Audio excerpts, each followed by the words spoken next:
All right, ready to dive into Arsenal Football Club. We're going deep on this one. Beyond the stats and scores, let's explore what makes this club such a cultural powerhouse. I've got to say, the material you've dug up is incredible. It's quite a story, really. To understand Arsenal, we need to go back to their roots, all the way back to 1886. 1886. Wow, okay. So where does it all begin? Picture this.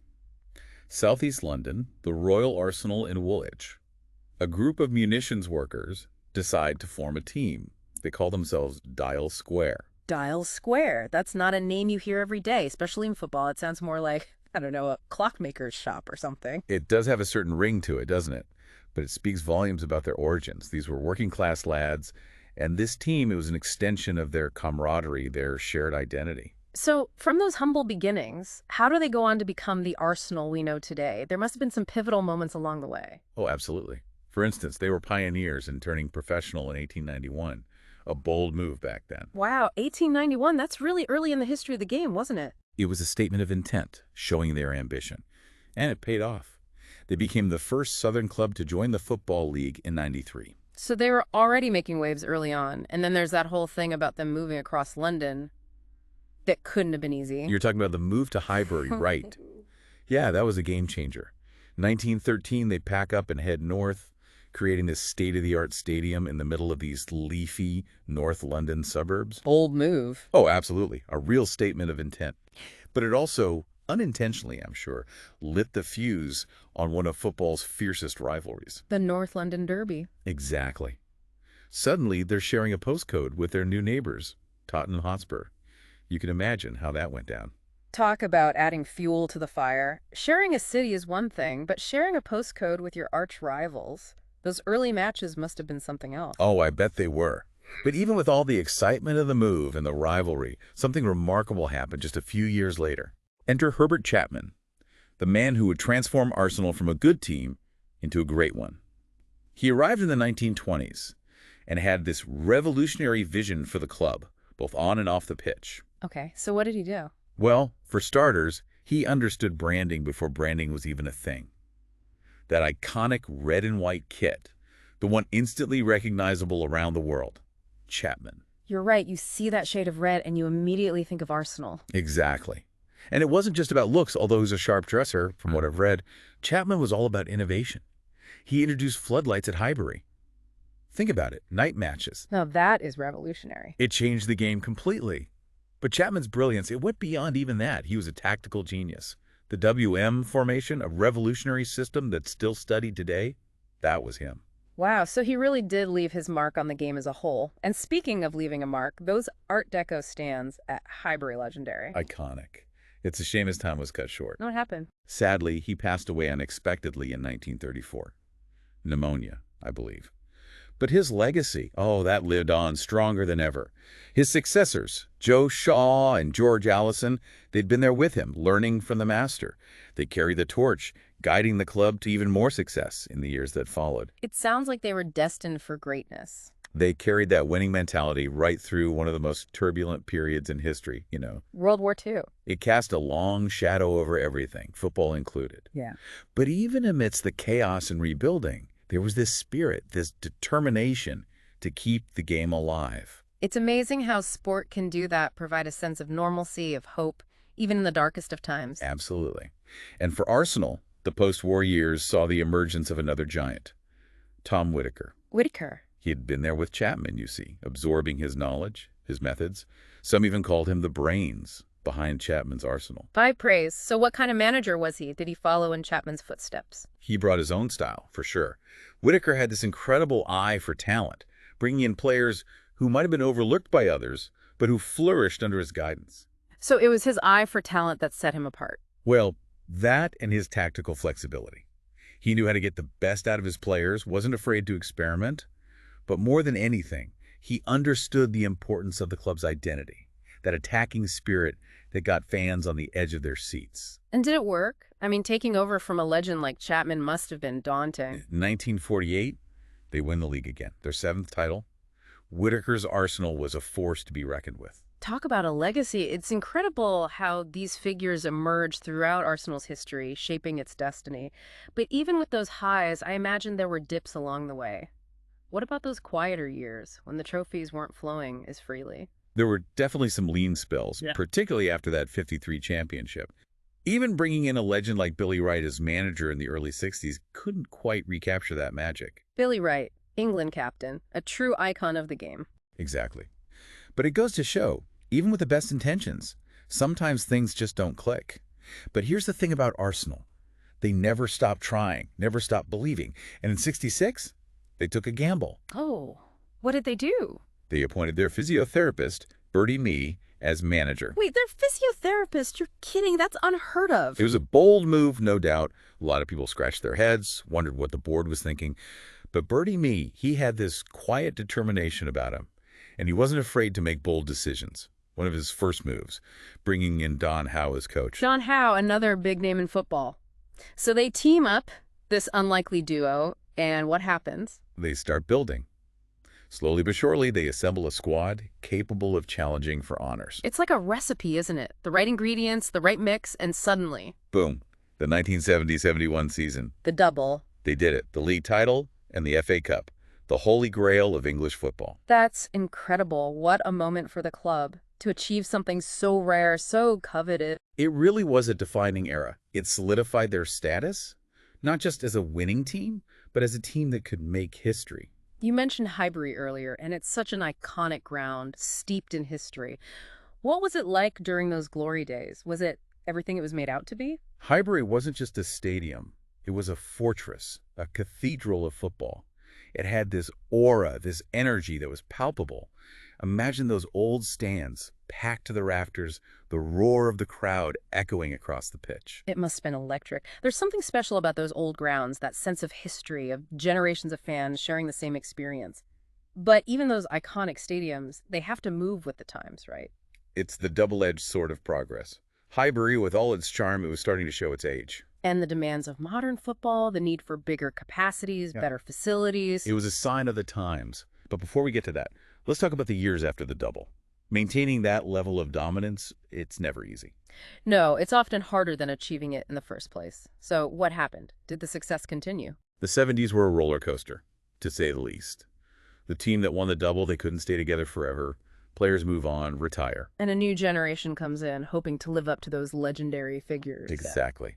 And in '76, Arsenal took another gamble, appointing Terry Neal as manager. Another gamble. This one sounds a bit less unconventional than the last. Well, Neal was only 34 when he got the job, one of the youngest managers in the league's history. Wow, 34. He was practically the same age as some of his players. That takes guts. He had a youthful energy about him, that's for sure. But he also had a keen tactical mind. Neal wasn't afraid to make big signings, bringing in established stars like Malcolm McDonald and Pat Jennings. But he also had a knack for nurturing young talent. A good balance. So was he able to bring back the glory days? They came close. 3 consecutive FA Cup finals, the European Cup Winners' Cup final in 1980. So close. It was a heartbreaker, that European final. They lost on penalties to Valencia. Penalty shootouts, the ultimate test of nerve.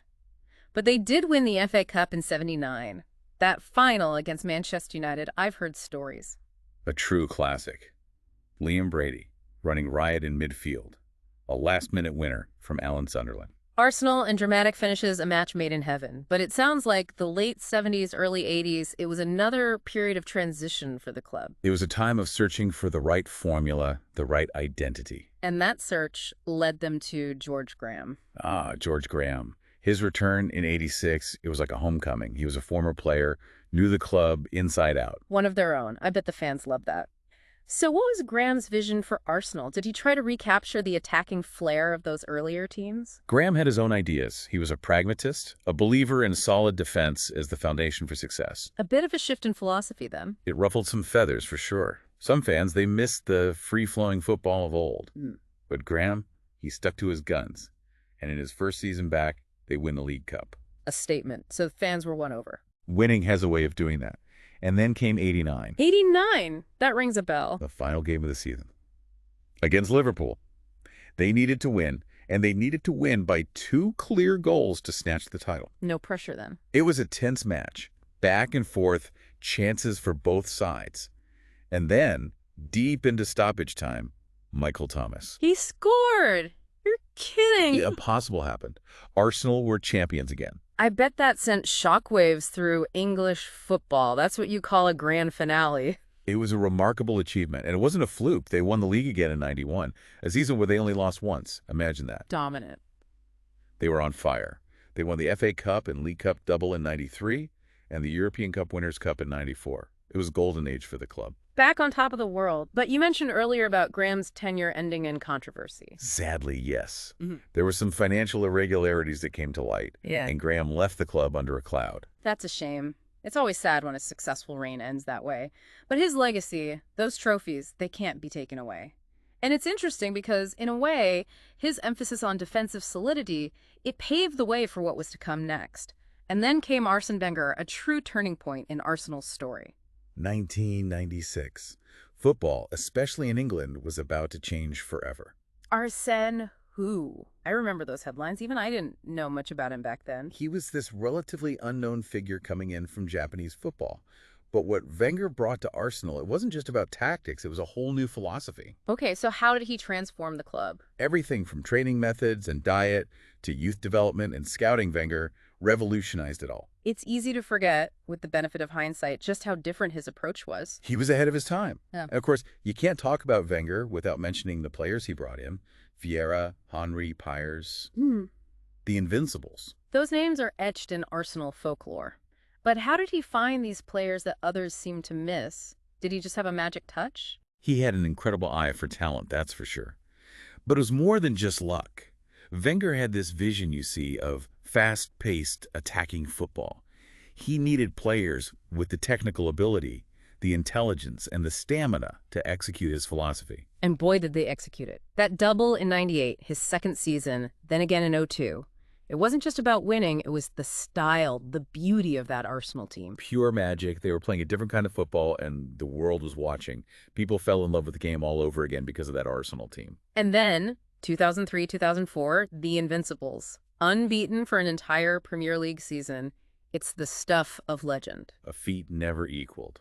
To go a whole season without losing against the best teams in the country, it takes incredible consistency, resilience, and, of course, a bit of luck along the way. I bet those were heady days at Highbury. Although the move to the Emirates was already on the horizon, wasn't it? It was a time of big changes, both on and off the pitch. Highbury, for all its history, it couldn't keep up with the demands of modern football, the need for a larger capacity, better facilities. The Emirates was the future. Exactly. It was seen as essential for Arsenal to compete at the highest level, both domestically and in Europe. Progress always comes with tough decisions. I bet it was emotional saying goodbye to Highbury, but you have to admit the Emirates has become a real icon in its own right. It's a world-class stadium. But more than that, it reflects how football itself was changing. Clubs weren't just local institutions anymore, they were global brands. And Arsenal, under Wenger, they were at the forefront of that transformation. It's true. They were everywhere. Movies, video games, even that incredible documentary series. All or nothing. Arsenal. What a glimpse behind the curtain that was. Absolutely. And speaking of being behind the scenes, we can't forget the Arsenal faithful. The Gooners, as they're known, are legendary for their passion, their loyalty. How did that relationship between the club and its fans shape Arsenal's story, especially during this period of rapid change? Football's nothing without fans, and Arsenal's connection with its supporters, it's special. It always has been. That spirit from the North Bank at Highbury, it just transferred over to the Emirates. And globally. Well, Arsenal's fan base is massive, from North London to North America and beyond. It's incredible how a club can connect people from all walks of life, all corners of the world, isn't it? It's a powerful thing. But back to Wenger. His reign was remarkable, over 2 decades. You just don't see that kind of longevity in modern football. It's a testament to his vision, his unwavering belief in his philosophy. And let's not forget, he delivered trophies, FA Cups, Community Shields. But that elusive Champions League title, the pressure to compete in an increasingly competitive Premier League, It takes its toll, even on the best. it was a bittersweet ending for Wenger. Those last few seasons, the Wenger out banners, the debates, it was a divisive time. Even legends aren't immune to the pressures of the game. No one is. But his impact on Arsenal, on English football as a whole, it's undeniable. He redefined what it meant to be a modern manager. So, after a reign like Wenger's, where do you even begin to rebuild? Unai Emery came in with a wealth of experience, but It felt like a transitional period, didn't it? Emery, he had big shoes to fill. Taking over from a legend is never easy. He brought tactical nous, a focus on European competition, Yeah. and he did guide them to that Europa League final. But it wasn't meant to be. And then Freddie Ljungberg stepped in, another familiar face, bridging the gap. Talk about a fan favorite. Ljungberg, he steadied the ship, and then came Arteta. Another one of Wenger's protégés returning to the club. You could say Arsenal likes to keep things in the family. It was a homecoming, for sure. Arteta had this aura about him, this quiet intensity. He learned from the best, not just from his time at Arsenal, but also with Guardiola at Manchester City. A blend of tradition and innovation. It seems to be a recurring theme throughout Arsenal's story. Absolutely. Arteta, he understood the club's DNA, the importance of attacking football. But he also knew that things had to change, that they needed to adapt to compete in the modern game. Those first couple of seasons under Arteta were tough, weren't they? It was a steep learning curve. There were growing pains, no doubt. But then came that FA Cup win in 2020. In the middle of a global pandemic, what a moment. It felt like a turning point. It was a sign of things to come. That belief, that winning mentality, it started to come back. And since then, what a transformation. Back in the Champions League, challenging for the title. It feels like a new golden age for Arsenal. It does, doesn't it? But it's more than just trophies. Arteta's rebuilding project. It's about restoring that identity, that commitment to attacking free-flowing football that Arsenal is known for. It's amazing to think from those humble beginnings as Dial Square, a team formed by munitions workers, to this global powerhouse. What a journey. But throughout it all, there's this thread, this commitment to attacking football, to innovation, to a certain style. They've always done things their own way. They've had their ups and downs, their triumphs and their heartbreaks. But through it all, Arsenal has always found a way to adapt and evolve while staying true to their core values. And that's what makes them so fascinating. From Dial Square to the Emirates, from Chapman's innovations to Wenger's revolution, and now Arteta's evolution, who knows what the next chapter holds for Arsenal. One thing's for sure, it's going to be exciting to watch.